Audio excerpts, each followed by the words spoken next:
Dentro de los sobrevivientes del 9/11 hay muchísimas historias que pueden contarse, pero entre ellas destaca la historia de Tanya Head. Tanya Head, una sobreviviente extraordinaria de este atentado terrible de la caída de las Torres Gemelas. En resumen, Tanya es una persona que trabaja en una de estas torres y cotidianamente se dirige a ese lugar a trabajar. El 11 de septiembre fatídico se encuentra laborando justo donde uno de los aviones impacta arriba de su oficina. Ella logró narrar lo pavoroso que fue escuchar las estructuras, las vigas metálicas caer, el avión entrar y arrasar con la vida de muchos de sus amigos. Dentro del proceso del derrumbe y el incendio, Tanya está siendo asfixiada por el humo. Pero ella narra también la intervención heroica de varias personas, entre ellos un bombero que a costa de su propia vida logró salvarla. El bombero murió, pero Tanya vivió. No fue lo único que Tanya perdió, el trabajo, es decir, ese día, sino que Tanya también contó haber perdido al amor de su vida, su prometido, que trabajaba en la misma torre y con quien estaban haciendo planes de casarse en pocos días. El mundo volteó a ver a Tanya como una sobreviviente a la cual este atentado le había arrebatado todo, menos la esperanza, el heroísmo. Pronto Tanya Head se convirtió en un emblema nacional.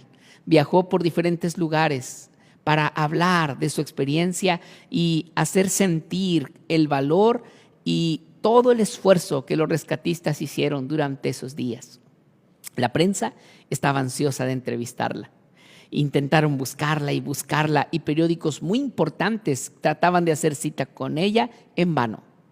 Pronto, ante tantas negativas, la gente empezó a sospechar que su historia tan maravillosa de pronto carecía de algunas, o más bien entraba en algunas contradicciones y carecía de cierta credibilidad. La investigación dejó al descubierto la vida de Tanya. Tanya nunca trabajó en las Torres Gemelas. Tampoco era quien decía ser. Nunca hubo un prometido y tampoco hubo un bombero que la salvó. Tanya había inventado todo. ¿Para qué? Bueno, eso está de más discutirlo hoy. Quizá tenía un vacío, una inseguridad o quería figurar. De la forma que haya sido, Tanya encontró juicios en su contra, pues recibió demandas por haber usado una historia para beneficio personal. Logró salir ilesa de esas demandas porque nunca cobró un solo centavo por eso. Pero la historia de Tanya Head nos hace claro que la persona que cuenta la historia influye en la historia que recibimos. La mentira bien podría causar mucha desilusión, pero yo quiero llevarte a la siguiente reflexión. La historia de Tanya Head, que es mentira, ¿invalida a los verdaderos héroes del 9/11? Es decir, porque Tanya mintió, entonces ¿no hubo verdaderos héroes ese día? Claro que sí. El hecho de que Tanya haya contado una historia equivocada, mentirosa, falsa, ¿significa que no hubo sobrevivientes en el 9/11? Claro que sí. El hecho de que Tanya haya mentido en su historia, ¿significa que personas no murieron en ese lugar? Claro que sí murieron.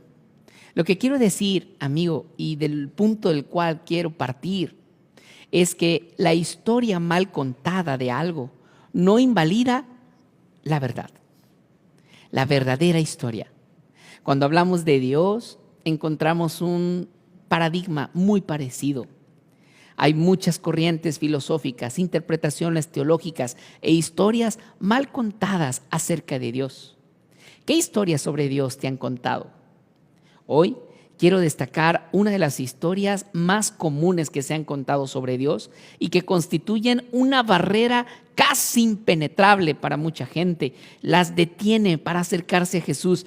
Quieren creer en un Dios bueno, un Dios de amor, pero la historia que les han contado los congela. Hablo de la historia del Dios enojado. ¿Alguna vez escuchaste, pórtate bien porque Diosito te va a castigar? Hey, no hagas eso porque acabas de pecar y no eres digno de la gracia de Dios. El Dios que está enojado, tratando de ver nuestra vida y rastrear cada error que cometemos, deja a muchos pasmados y confundidos. La pregunta es, ¿realmente Dios está enojado? ¿Dios castiga? Si yo te hago esa pregunta, ¿qué me responderías? ¿Dios castiga? Piénsalo bien. Ojo, pestaña, ceja y mucha oreja, porque la respuesta es crucial para tu propia vida. ¿Dios castiga? Bueno, no quiero responderte yo. Vamos a dejar que la Biblia nos responda. Apocalipsis capítulo 3, versículo 19. Yo reprendo y castigo a todos los que amo. Sé pues celoso y arrepiéntete. Yo no puedo cambiar lo que la palabra de Dios dice. Dios castiga, sí castiga. Pero antes de que apagues esta transmisión, date una oportunidad para entender lo que esto significa. El castigo que Dios está estableciendo en su palabra no tiene nada que ver con lo que tú estás imaginando. Estoy seguro que en este momento tienes la idea de tu papá enojado con el cinturón en la mano, listo para enseñarte una lección y al final decir, es por tu bien. ¿Lo recuerdas? Ese castigo desmesurado, enojado, ese papá que estaba alterado por las presiones que había tenido en el exterior, en su propio trabajo, y a veces venía a descargar su furia a casa. No estamos hablando de eso. Y tampoco estoy demeritando a los papás que correctamente instruyen y disciplinan a sus hijos. Estoy diciendo simplemente que el castigo del cual la Biblia habla respecto a Dios no tiene nada que ver con nosotros. De hecho, el concepto que respalda o los conceptos que respaldan el castigo de Dios son dos que son profundamente contrarios a los nuestros: el amor y la redención. Te voy a explicar. Cuando Dios castiga, está hablando de amor y redención. Ojo, pestaña, ceja y mucha oreja. Proverbios capítulo 3, versículo 11. No menosprecies, hijo mío, el castigo de Jehová. No te canses de que Él te corrija, porque Jehová al que ama castiga, como el padre al hijo, a quien quiere. Este texto hace claro que el amor está entrelazado en lo que nosotros llamamos castigo de Dios. Hebreos capítulo 12, versículo 5 a la letra dice: y ya han olvidado por completo las palabras de aliento que como a hijos se les dirige. Hijo mío, no tomes a la ligera la disciplina del Señor, ni te desanimes cuando te reprende, porque el Señor disciplina a los que ama y azota a todo el que recibe como hijo. Estoy consciente de que estos versículos, cuando escuchamos así que azotar y reprender, no es muy conmovedor. Pero escucha, el amor está entrelazado. Tanto en el Antiguo como en el Nuevo Testamento, el Señor nos está explicando que su castigo tiene como fundamento el amor. Apocalipsis capítulo 3, versículo 19 lo confirma desde el principio hasta el final en la Biblia. Yo reprendo y disciplino a todos los que amo, por lo tanto sé fervoroso y arrepiéntete. El amor es la motivación que lleva a Dios a intervenir a través del castigo. Yo tengo hijos, yo entiendo esto, lo entiendo muy bien. Mi hija tiene 10 años, mi hijo tiene 8 años. Yo no puedo dejar que mis hijos hagan lo que quieran, cuando quieran, como quieran, sin tener un límite, un alto y consecuencias claras a sus acciones. De lo contrario, mostraría una falta de amor y los expondría a un mundo donde serían lastimados y ellos lastimarían a muchas personas. Dios hace del castigo bíblico el amor y la redención sus fundamentos. Ahora, déjame ir un poquito más allá. Hay un concepto que en la Biblia confunde a muchas personas: la ira de Dios. Voy a leer este texto así, como dice literalmente. Por favor, ten un poquito de paciencia. Juan capítulo 3, versículo 36. El que cree en el Hijo tiene vida eterna. Pero el que se niega a creer en el Hijo no verá la vida, sino que la ira de Dios está sobre él. Ira de Dios. ¿Qué es la ira de Dios? ¿Qué es la ira de Dios? Amigos, la ira de Dios no es una emoción descontrolada e impulsiva. No es que Dios pierde todo control y se enoja de tal manera que ahora va a destruir a diestra y siniestra. No. Primero, la ira de Dios es una manifestación de su amor. Sí, te lo voy a mostrar en un momento. La ira de Dios es una manifestación de su amor, una que, por cierto, no es el común denominador de su proceder. La Escritura, cuando habla de la ira de Dios, hace una aclaración interesante en el libro del profeta Isaías, capítulo 28, verso 21. Jehová se levantará como en el monte de Perasim, como en el valle de Gabaón se enojará para hacer su obra, su extraña obra, y para hacer su trabajo, su extraño trabajo. No es el común denominador de la manifestación del carácter de Dios la ira. Pero la ira en Dios es una manifestación de ese amor. Es una intervención para detener la destrucción que el pecado causa en su creación. Lo que estoy diciendo es que Dios no tiene pleito con el ser humano. Dios no tiene pleito contigo, amigo, ni contigo, amiga, ni conmigo. Si Dios tuviera pleito con nosotros, hace mucho nos hubiera destruido. No, el negocio de Dios no es perder personas, es salvarlas. Y hay evidencias bíblicas importantes y abundantes sobre esto. Juan 3:16, un versículo que nosotros encontramos hasta en stickers pegados en los autos, en pancartas. Es un libro que se vende en tarjetas, se sabe de memoria. Es importante comprenderlo en este contexto. De tal manera amó Dios al mundo, que ha dado a su Hijo unigénito, para que todo aquel que en Él cree no se pierda, mas tenga vida eterna. Si Dios no nos amara, nunca nos hubiera dado a su Hijo. Dios no tiene pleito con el hombre, Romanos 5:8. Pero Dios muestra su amor para con nosotros, en que siendo aún pecadores, Cristo murió por nosotros. Si murió por nosotros y nos amaba antes de haber pecado, ¿cómo va a tener pleito con nosotros? Mira Ezequiel, capítulo 33, versículo 11. Diles, vivo yo, dice Jehová el Señor, que no quiero la muerte del impío, sino que se vuelva el impío de su camino y que viva. Volveos de vuestros malos caminos. ¿Por qué habéis de morir, oh casa de Israel? Es Dios diciendo, yo no quiero que mueras, yo no tengo pleito contigo. ¿Por qué tienes que sufrir la consecuencia del pecado? ¿Por qué? Dios no tiene pleito con nosotros, ni está enojado con nosotros. Pastor, ¿y entonces la ira? No, la ira existe, pero no es contra ti, es contra el pecado que te destruye a ti. Esa es la diferencia. La ira de Dios es una indignación profunda y dolorosa por la destrucción de la creación más alta que Dios tiene en este planeta. ¿Sabes cuál es? Eres tú, con todas las debilidades, con todos los defectos, con todos los complejos, con todos los dramas que tú vives. Dios te tiene como su creación más alta. Y el pecado que te destruye no lo tolera. Pero no es contra ti, es contra el pecado. Y en este contexto comprendemos que en realidad no podemos pasar por alto que el castigo de Dios es una intervención de emergencia para evitar que la humanidad continúe haciéndose daño. Te explico.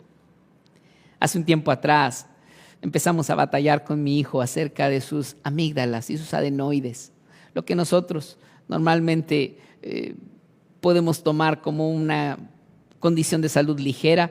Para mi hijo realmente era algo muy problemático. Sus adenoides estaban tan grandes que apenas tenía un espacio para pasar alimento y respirar. Roncaba en la noche, tenía apnea del sueño, parecía un adulto. Nosotros sufríamos, intentamos evitarle la cirugía, tratamientos naturales, diferentes especialistas, pero nada, cada vez lo veíamos sufrir más y más y más. Queríamos evitarle un sufrimiento, pero no se pudo. Finalmente tuve que decirle, hijo, te van a operar. Por supuesto que nos saltó alegría y no quería. El día que lo llevamos al hospital fue doloroso para nosotros como padre, pero teníamos que hacer esa intervención de emergencia para evitar que sufra. Fue un momento difícil dejarlo cuando lo llevaban a quirófano. Y aunque era una cirugía no ambulatoria, pero sencilla, un procedimiento rápido, de pronto los padres primerizos estábamos angustiados. Se siente feo ver a un hijo ser llevado a un quirófano, pero era necesario. Lo hicimos porque lo amamos. De la misma forma, Dios permite muchas veces intervenciones de emergencia en nuestra vida para evitar que nos sigamos lastimando y lastimando y lastimando. Es muy importante entender esto. La historia verdadera de Dios es la historia de un Dios de amor que tiene castigos diseñados y basados en el amor y la redención, que son intervenciones de emergencia para detener tu propia destrucción, nunca para dañarte, nunca con coraje, con cuerdas de amor te ha traído. La pregunta es, ¿de dónde viene la historia entonces de que Dios está enojado contigo y que el pleito de Dios es contigo? Es muy interesante. Ojo, pestaña, ceja y mucha oreja. A lo largo de la historia, las culturas, las civilizaciones en las cuales nosotros estamos parados, entendían esto así. Por ejemplo, los chinos, en sus grandes civilizaciones, practicaban sacrificios humanos.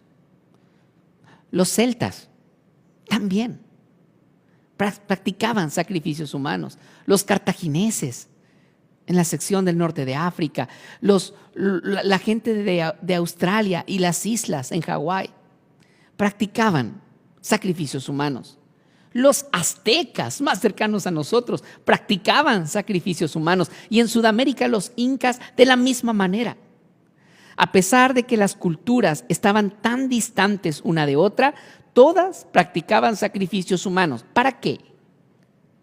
Para satisfacer a sus dioses, para satisfacer la ira de los dioses, para que les mandaran lluvia, para que los perdonaran. Amigo, podría narrarte historias escalofriantes acerca de sacrificios de bebés y cosas así, pero no es el objetivo de esta transmisión. Es mostrarte que esta historia nosotros la traemos en cascada como una herencia de terror. Por eso las personas no encuentran a Jesús, porque tienen todo este bagaje que se ha transmitido de generación en generación. ¿Y quién les enseñó a ellos que Dios está enojado? Cuando te metes a investigar acerca de las culturas, es sorprendente encontrar, por ejemplo, en los incas el dios Amaru, que es un dios serpiente. Los aztecas, Quetzalcóatl, la serpiente emplumada. Para los polinesios, bueno, tenemos a Mu. ¿Qué tal con los cartagineses, que su dios principal era Baal Hamón, que en la Biblia es un enemigo directo del pueblo de Dios y de Dios, es un representante directo del enemigo de Dios? Los celtas tenían a Cernunos. Y cada uno de estos dioses, como Gongong para los chinos, todos están representados en su mitología como serpientes. ¿Por qué este punto es relevante? Bueno, porque hay alguien a quien le interesa difundir la idea de un Dios que está enojado con los seres humanos. Un Dios al que tenemos que calmar por medio de sacrificios, de un buen comportamiento y de terror. ¿Sabes quién es este personaje? Apocalipsis capítulo 12, versículo 19. Y fue lanzado fuera el gran dragón, la serpiente antigua, que se llama Diablo y Satanás, el cual engaña al mundo entero. Fue arrojado a la tierra y sus ángeles fueron arrojados con él. Es Satanás, la serpiente, que engaña al mundo entero, a los celtas, a los aztecas, a los chinos, a los incas, a los cartagineses, pero también a nosotros. Nos ha vendido una idea de que Dios está enojado contigo. Yo sé que hay varios de los que están siguiendo esta transmisión que quieren acercarse a Jesús, pero le tienen miedo. Piensas que tu vida tan oscura no es digna de su gracia y de su amor, porque te han vendido una historia distorsionada. ¿Sabes cuál es la realidad? Te voy a decir cuál es la realidad bíblica. Dios no está enojado con la humanidad. El problema de Dios es con el pecado, no contigo. Pero no solo Dios no está enojado. No, Él se goza en ti. Sofonías 3:17, el Señor tu Dios está en medio de ti, guerrero victorioso, y se gozará en ti con alegría. En su amor guardará silencio, se regocijará por ti con cantos de júbilo. Dios canta por ti. Y sin embargo, sí hay un enojado en esta historia. En el libro de Génesis, capítulo 4, versículos 16 en adelante, se nos narra la historia de uno de los primeros seres humanos que habitó este planeta, Caín. Cuando Dios pide adoración a su hermano Abel y a él mismo. Caín lleva la ofrenda que él quiere llevar, no lo que Dios pide. Dios pide un cordero dentro del plan de salvación. Caín lleva fruta. Tú puedes investigar eso por tu cuenta en el primer libro de la Biblia. Y Dios no acepta su ofrenda porque no es lo que pidió. Y no porque sea un Dios que hay que satisfacer, sino porque es un Dios sabio que para todo tiene una razón. Cuando Caín mira que su ofrenda no fue acepta, se enojó. Mira lo que la Biblia dice. Entonces Jehová dijo a Caín: ¿por qué te has enojado y por qué ha decaído tu semblante? Si hicieras lo bueno, no serías enaltecido, pero si no lo haces, el pecado está a la puerta, acechándote. Caín, estás en peligro. Con todo, tú lo puedes dominar. La Biblia es la historia de un Dios que no está enojado con los seres humanos. La Biblia es una historia que narra cómo los seres humanos estamos enojados con Dios. Hemos sacado a Dios de las escuelas, de los gobiernos, de la casa, y estamos cosechando las consecuencias. ¿Por qué estamos enojados con Dios? Es un misterio. Pero entender que Dios es bueno trae paz al corazón, abre una barrera. Hace unos días estuve en el funeral de mi amiga Gloria, una dama de mediana edad, joven, maratonista, cuidando mucho su salud. Enfrentó cáncer a partir del mes de febrero pasado.